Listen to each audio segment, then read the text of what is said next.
Je vous fais une capsule sur l'euro numérique, sa mise en place telle qu'on la connaît désormais, mise à jour par les dernières déclarations très techniques de la Banque centrale européenne, déclarations techniques mais très importantes pour comprendre ce qui vous attend. Et je vous fais à cette occasion une mise au point sur le contrôle de l'émission monétaire par l'État, puisque je vois plein de gens qui se croient souverainistes et qui disent il faut que l'État contrôle l'émission de la monnaie, il faut que l'État empêche les banques privées de créer de la monnaie et il faut que tout ça soit repris en main. On va voir comment l'euro numérique correspond absolument à ce discours et comment, au fond, le grand tour de force, une fois de plus, de la caste mondialisée a consisté à faire de l'infiltration cognitive dans les milieux souverainistes et elle est parvenue à faire porter par les milieux souverainistes des revendications qui correspondent totalement aux objectifs de l'euro numérique tel qu'il va se mettre en place. Je vous explique ça et pour ce faire, je vous ai trouvé une petite documentation. Alors, je suis obligé de mettre mes lunettes. Je vous ai sorti une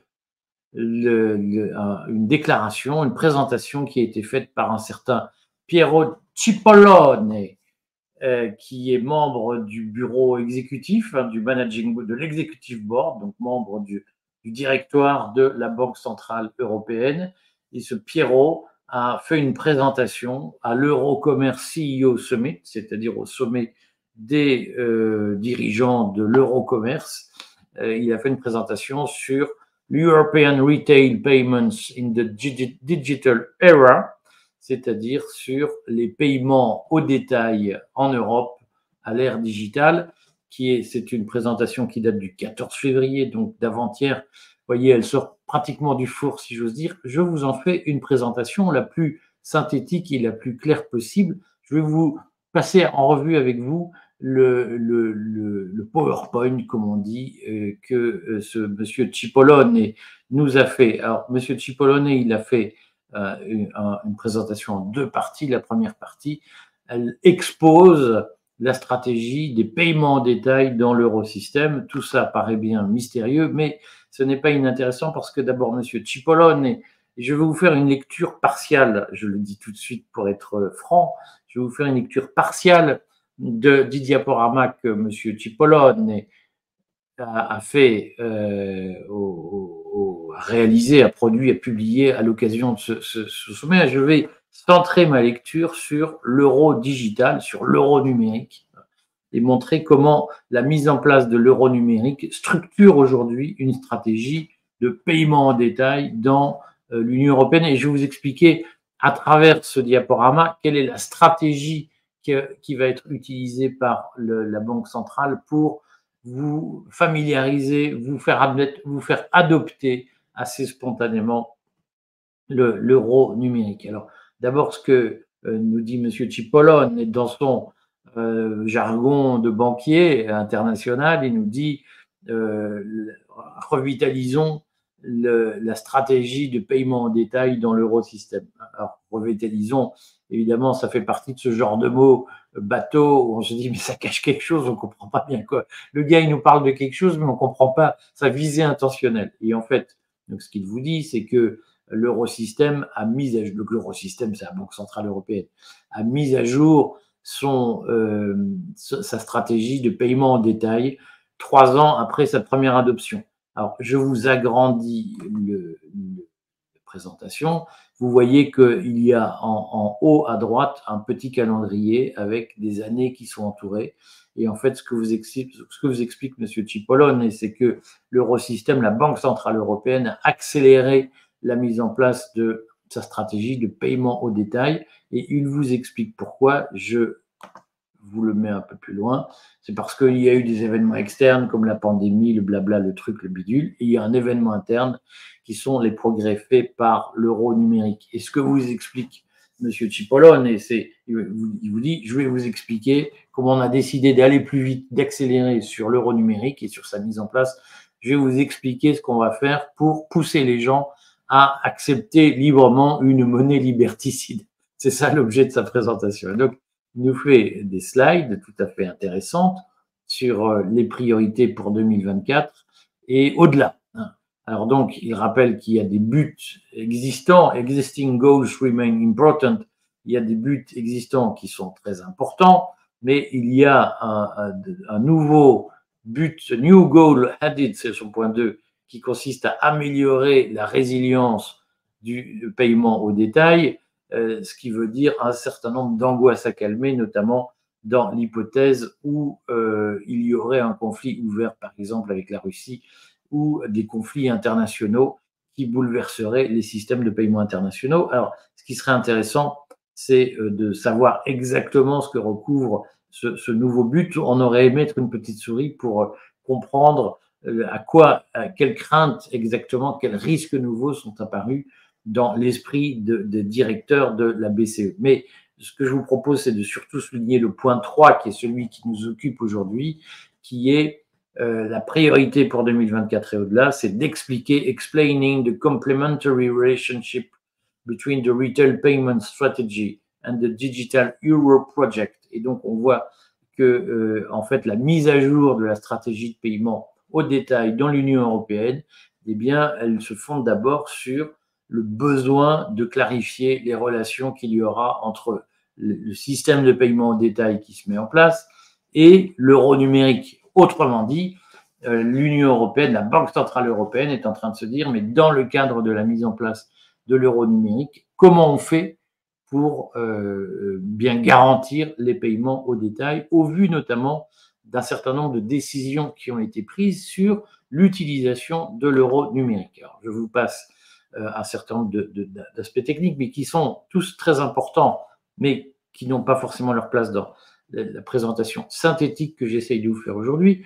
Monsieur Cipollone explique strengthening the classic SEPA. Donc, lui, ce qu'il dit, c'est qu'il faut renforcer le paiement SEPA, c'est-à-dire les paiements automatisés et la chaîne de paiement entre des commerçants, des entreprises et des utilisateurs finaux, des clients finaux. C'est ça le sujet et c'est au fond le sujet de l'euro numérique. Et vous allez voir comment la Banque centrale européenne aujourd'hui va tester, va faire évoluer sa doctrine en intégrant les commerçants comme des leviers pour vous faire admettre l'euro numérique. Et donc, ce que la Banque centrale européenne, je vous passe cette slide, mais je vous lis ça, opportunities, je vous le mets en grand, opportunities for merchants, funds available in merchants accounts in around 10 seconds, more cost effective, easier to understand pricing structure,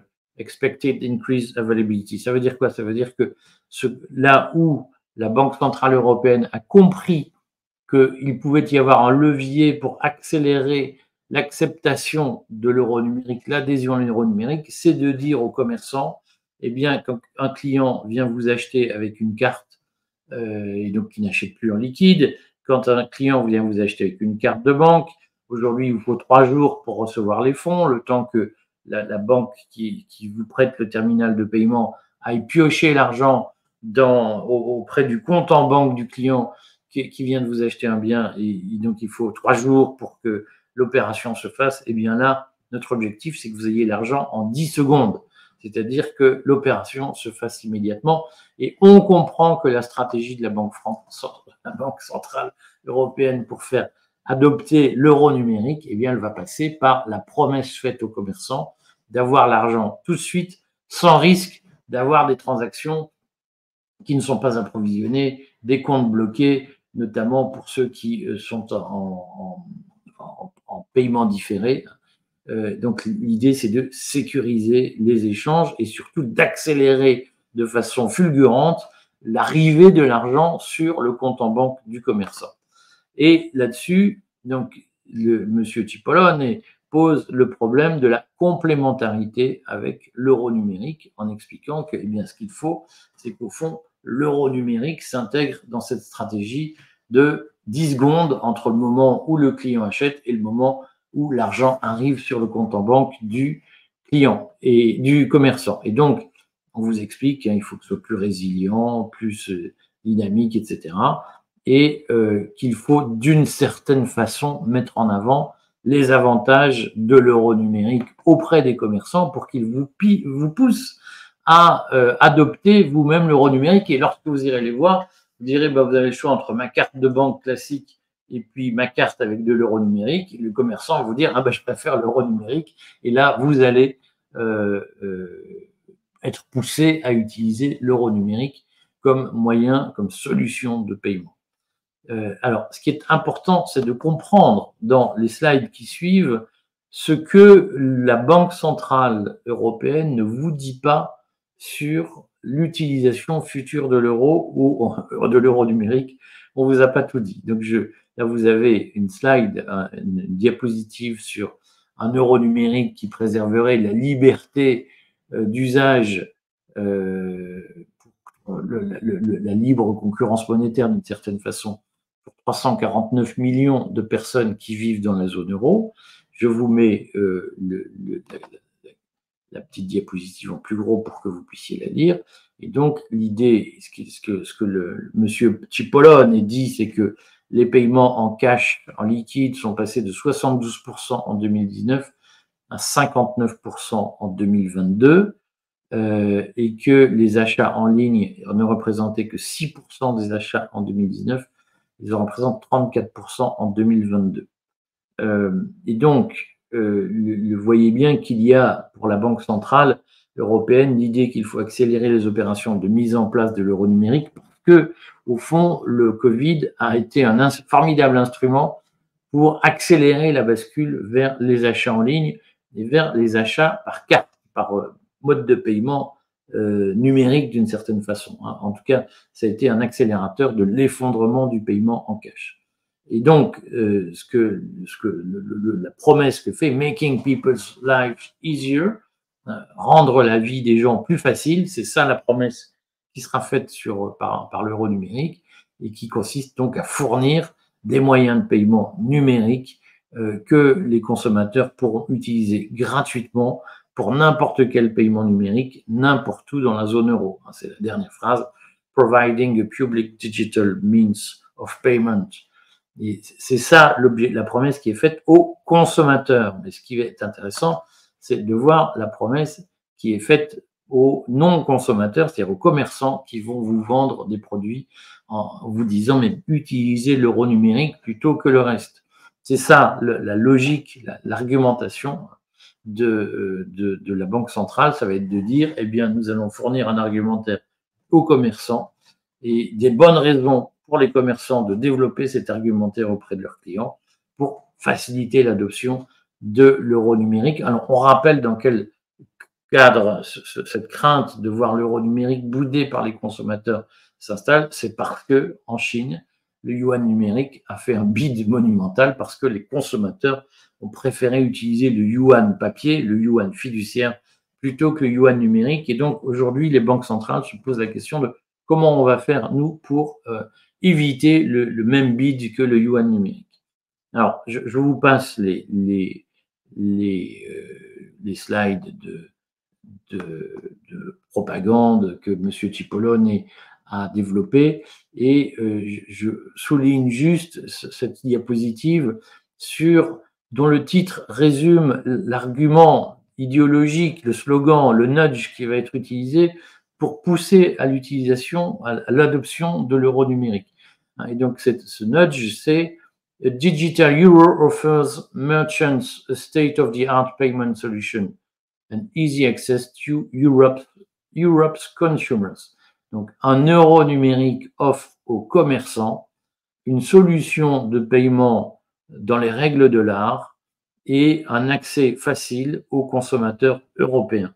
Et donc, vous voyez bien la promesse qui est faite, c'est avec l'euro numérique, vous aurez un paiement totalement sécurisé avec la possibilité d'avoir accès à tous les consommateurs d'Europe. Là où il y a des points importants qu'il faut comprendre. Ce sont les trois arguments que utilise ensuite M. Cipollone pour vendre sa sauce, sa soupe, si vous voulez. D'abord, il dit efficient payments, des paiements efficaces, donc des paiements dans les règles de l'art, valables sur toute la zone euro. C'est le deuxième argument qui est important, higher conversion rates. Et donc, Pourquoi c'est important? C'est donc les taux de conversion, les taux de change les plus élevés. Pourquoi c'est important? C'est parce que lorsque un commerçant vend un produit à un consommateur qui n'est pas forcément dans la zone euro, eh bien, il y a un taux de change entre ce qui est acheté et ce qui est vendu dans la monnaie où est libellé le compte d'origine du consommateur. Et là, ce que dit la promesse que fait M. Cipollone, c'est que le taux de change sera le plus favorable possible aux commerçants. Et réception instantanée des fonds, c'est l'idée des 10 secondes. En 10 secondes, lorsque vous avez un client chinois qui vient avec un portefeuille d'euros numériques, eh bien, vous aurez les fonds dans les 10 secondes et en plus au taux de change le plus favorable. C'est là qu'on voit qu'on commence à rentrer dans le dur. Alors, je souligne cette slide extrêmement technique, mais qui parle de la juste compensation pour les intermédiaires. Alors, c'est quoi? C'est que vous savez que bien, quand un commerçant vous fait payer un bien avec une carte bleue, une carte de crédit, eh bien, il paye une commission. La banque prend une commission sur la transaction. Et ce que, évidemment, pour le commerçant, la situation est désastreuse lorsque, in fine, la transaction est refusée par la banque finale. Et donc, ce que se propose d'examiner la Banque centrale, c'est la parfaite continuité du four-party model avec le consommateur final, le end-user qui achète à un commerçant, qui lui-même passe une transaction auprès d'une banque en euros numériques et la banque, l'acquiring bank, c'est-à-dire la banque du commerçant, va prendre une commission et l'issuing bank, qui est la banque du client final qui vient d'acheter, eh bien, ces deux banques doivent correspondre entre elles à une vitesse suffisante pour que le consommateur qui achète ne découvre pas que finalement, il n'a pas les moyens à la fin du mois de payer l'opération. Il faut stabiliser, sécuriser l'ensemble des opérations et notamment apporter ce que M. Cipollone appelle le safeguards for merchants. Et donc, on comprend, je ne vais pas aller jusqu'au bout, sauf que il faut comprendre qu'à un moment donné, la question que se posent les banquiers centraux, c'est celle de la concurrence. D'abord, vous voyez, according to the legislative proposal, donc ce que les banquiers centraux européens se posent comme question, c'est il faut que nos coûts de fonctionnement se fassent à des prix comparables à ceux des autres moyens de paiement. Et surtout, eh bien, il faut à un moment donné se poser la question des clients qui auront plusieurs comptes avec donc plusieurs masses d'euros numériques. Et vous avez ici sur cette slide, sur cette diapositive, l'explication du problème tel qu'il se pose. C'est d'abord qu'il faut ensuring low merchant fees and simple fee structure. Il faut garantir que ce système qui va se mettre en place avec des terminaux de paiement se fera avec de très faibles commissions pour les commerçants, pour que les commerçants aient envie d'utiliser l'euro numérique, ou en tout cas que faire une transaction en euro numérique ne passe pas par des commissions plus élevées qu'avec d'autres moyens de paiement. Et surtout, il y a ce sujet sur lequel j'insiste, qui est allowing for multiple digital euro accounts. Il faut que, donc comme c'est écrit en bas, la Banque centrale européenne va explorer ce sujet qui est la possibilité de consommateurs, d'acheteurs disposant de plusieurs comptes en euros numériques avec les mêmes identifiants ou pas, et spécialement, especially as regards the management of holding limit, spécialement au regard des limites imposées à la détention d'euros. Et donc là, ce qu'il faut que vous compreniez, et c'est probablement le sujet majeur, c'est que la Banque centrale européenne va fixer une limite de détention d'euros numériques. Et ça, si vous ne le comprenez pas, vous êtes passé à côté de l'exercice de l'euro numérique. C'est que le principe de l'euro numérique, va consister à dire vous avez droit à X euros numériques et pas plus, pour une raison simple, c'est que eh bien, c'est la Banque centrale européenne qui va émettre ces euros et elle aura la faculté de vous bloquer à, par exemple, 3 000 euros numériques. Vous savez que c'est la Banque centrale qui aura seul le pouvoir d'émettre ces euros numériques. Les banques privées ne le pourront plus. Et la Banque centrale va dire c'est 3 000 euros maximum par personne. Et tout le problème est évidemment de gérer les achats dans ce cadre, les achats que vous pourrez faire en euros numériques, dans le cadre de cette limitation. Alors, je vous passe le reste des slides de propagande qui ne sont pas très intéressants. Je reviens sur celui-ci parce qu'il faut que vous compreniez ce que ça veut dire. Ça veut dire que nous serons dans un système où la Banque centrale contrôlera l'émission monétaire. Les banques privées ne pourront plus émettre des euros numériques, ne pourront pas le faire. Seule la Banque centrale pourra émettre des euros numériques. Et la Banque centrale aura la faculté de limiter à distance la détention d'euros numériques. Vous n'aurez pas droit à plus de 3 000 euros. Et ça pose un problème parce que si vous êtes commerçant, si vous avez besoin de plus de 5 000 euros parce que vous êtes consommateur et que vous voulez acheter un bien à 5 000 euros, eh bien, ça pose un problème. Comprenez ce que ça veut dire. Ça veut dire que l'euro numérique sera une monnaie essentiellement liée à une logique de crédit social à la chinoise, c'est-à-dire qu'il y aura des limites imposées aux gens. Alors, pour l'instant, on ne vous dit pas sur quels critères, on ne vous explique pas comment ça va marcher. Il faut comprendre que, évidemment, il y aura la tentation de dire, bien, si tu es un bon citoyen, tu as moins de limites que si tu es un mauvais citoyen. Voilà. Il faut comprendre en quoi c'est une opération dangereuse que de confier l'émission monétaire à un État. Et cet État s'appelle Banque centrale européenne ou Banque de France. Que la Banque centrale européenne soit officiellement dépendante du gouvernement ou pas, ça ne change rien. La question, c'est est-ce qu'on supprime la concurrence entre monnaies? Est-ce qu'à un moment donné, la monnaie d'usage dans laquelle nous achetons, elle peut être confisquée par une autorité unique qui décide du montant de pièces d'argent qu'on émet? Beaucoup me disent oui, il faut le faire parce que, alors, je lis toutes les âneries, je vous dis toutes les âneries que je lis régulièrement sur Internet. Hein, je vous enlève ça. Je vous dis toutes les âneries que je lis régulièrement sur Internet. La Réserve fédérale, on ne nous dit pas assez que ce n'est pas une banque publique, c'est une banque privée. La Banque centrale européenne, on ne la contrôle pas. Il faut, et les banques privées aujourd'hui, commerciales, peuvent émettre de l'argent. Alors, personne ne sait ce que ça veut dire. Les gens le répètent, c'est-à-dire c'est dégoûtant. Ils ne comprennent pas que lorsqu'ils vont faire un crédit à la consommation pour acheter une machine à laver, une voiture, lorsqu'ils vont faire un crédit immobilier pour faire construire leur maison, ils font la tournée des banques pour dire qui me prête de l'argent. Eh bien, ça, c'est de la création monétaire. Et je vois plein de gens me dire la dictature, c'est dégueulasse, rien n'est bien, le profit, c'est immonde, on est à la solde on est tenu par la finance internationale, je veux le contrôle de l'émission monétaire. Eh bien, ça veut dire que vous ne pourrez plus aller dans la banque du coin pour demander un crédit. Seule la Banque centrale sera autorisée à vous. Ils n'auront plus la faculté de vous accorder un crédit sans autorisation de la Banque centrale européenne. Et si vous êtes noté comme dissident, votre crédit, vous ne l'aurez plus.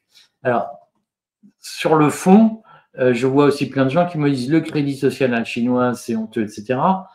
Sauf que le contrôle de l'émission monétaire par l'État, ce sera ça. C'est-à-dire que si vous n'êtes pas bien vu, eh bien la Banque centrale européenne aura un listing en disant vous serez classé 8 sur 10 en termes de risque politique. Cette législation existe déjà, c'est la législation sur les personnalités politiquement exposées que les banques refusent. Marine Le Pen n'a pas pu ouvrir un compte en banque en France parce qu'elle est une personnalité politiquement exposée et qu'il y a une législation, une réglementation bancaire qui interdit d'ouvrir des comptes, ou en tout cas qui autorise les banques à refuser des comptes pour les personnalités politiquement exposées, notamment parce que ces personnalités supposent des contrôles particuliers avec des risques particuliers, des provisionnements particuliers. Ce sera ça, le contrôle de l'émission monétaire par l'État. Ce qui est particulièrement comique, et vous voyez bien que l'euro est déjà conçu comme ça, c'est-à-dire que seule la Banque centrale créera des euros et elle limitera la détention d'euros habitant par habitant. Voilà. Et elle est en train de se poser la question de comment on fait pour éviter les contournements de cette règle. Donc vous voyez bien qu'on est dans une logique liberticide. Ce qui, moi, m'effraie personnellement, c'est que je vois plein de gens qui se croient dissidents, qui se croient résistants et qui appellent de leur vœu la réalisation des objectifs de l'euro numérique sans même comprendre que ce qu'ils demandent, c'est-à-dire le contrôle de l'émission monétaire par l'État, la fin de la loi de 73, tous ces espèces de mantras qui sont répétés, qui ont été bourrés dans des crânes de gens qui sont totalement sincères et honnêtes, mais qui n'ont pas compris ce que ça voulait dire. Et vous n'avez pas compris que ceux qui vous font des laïus sur la loi de 73, ceux qui vous font des laïus sur le contrôle de l'émission monétaire par l'État, ils portent, c'est de l'infiltration cognitive, ils se font passer pour dissidents, mais ils portent tous les objectifs de l'euro numérique et tous les objectifs de la caste mondialisée. Et la grande intelligence de la caste mondialisée, sa supériorité sur la dissidence, c'est qu'elle est capable d'infiltrer l'opposition et de faire croire à des gens qui sont très dissidents lorsqu'ils reprennent à leur compte tous les objectifs de la caste. Simplement qu'on leur a dit « Ah, nous, on veut pas de ça ». Ah, nous, on a interdit tel compte on a interdit telle chaîne Telegram parce qu'ils préconisent ça. Alors les gens, ah ben donc ça doit vraiment être dissident. Et donc les gens, au lieu de se dire, mais qu'est-ce qu'on me fait dire? Alors c'est estampillé dissident par l'État. Donc je répète, et quand je répète le laïus, le contrôle de l'émission monétaire par l'État, eh bien, je ne fais que reprendre à mon compte les éléments de langage de la BCE, les objectifs de l'euro numérique, sans même m'en rendre compte et même en ayant l'impression de combattre la Banque centrale européenne. C'est une opération très forte. Il faut juste retenir une chose, c'est qu'à un moment donné, il faut arrêter de faire la social proof. Ah, l'État a supprimé tel compte Telegram, telle chaîne Telegram. Conspiracy Watch dit que tel ou tel site est complotiste, donc je peux me fier à eux, je ne réfléchis plus. Il faut toujours réfléchir par soi-même. Même lorsque l'État vous dit ceux-là, c'est des méchants, ne leur faites pas confiance parce que, a priori, ce sont des méchants. Apprenez à réfléchir par vous-même. Voilà. Il faut se poser des questions simples sur la question de l'euro numérique. Est-ce que vous voulez pouvoir négocier vos taux de crédit lorsque vous faites un emprunt pour acheter une maison? Oui, eh bien alors, ne demandez pas le contrôle de l'émission monétaire par l'État parce que c'est la fin de la possibilité de négocier des taux de crédit auprès des banques que vous allez voir. Vous voulez sortir de ce système de corruption généralisée où tel ou tel élu, tel ou tel puissant vous dit si tu veux un crédit, il faut que tu votes pour moi, il faut que tu payes pour le parti. Eh bien, ne demandez pas le contrôle de l'émission monétaire par l'État. Il faut comprendre que l'État, qu'il soit européen ou national, l'État est un danger pour les libertés par sa nature même, par le pouvoir qu'il donne à ceux qui le dirigent. Et donc, moins les gens qui dirigent l'État ont de pouvoir, plus vos libertés sont préservées. Le système n'est jamais idéal, il n'y a pas de baguette magique, mais de grâce, arrêtez de vous croire dissident lorsque vous reprenez à votre compte tous les éléments de langage de la Banque centrale européenne sur l'euro numérique. C'est destructeur. Bon, voilà. Je sais que je vais encore me faire plein d'ennemis, mais il faut vraiment que tout le monde se prenne en main pour comprendre les manipulations dont vous êtes l'objet.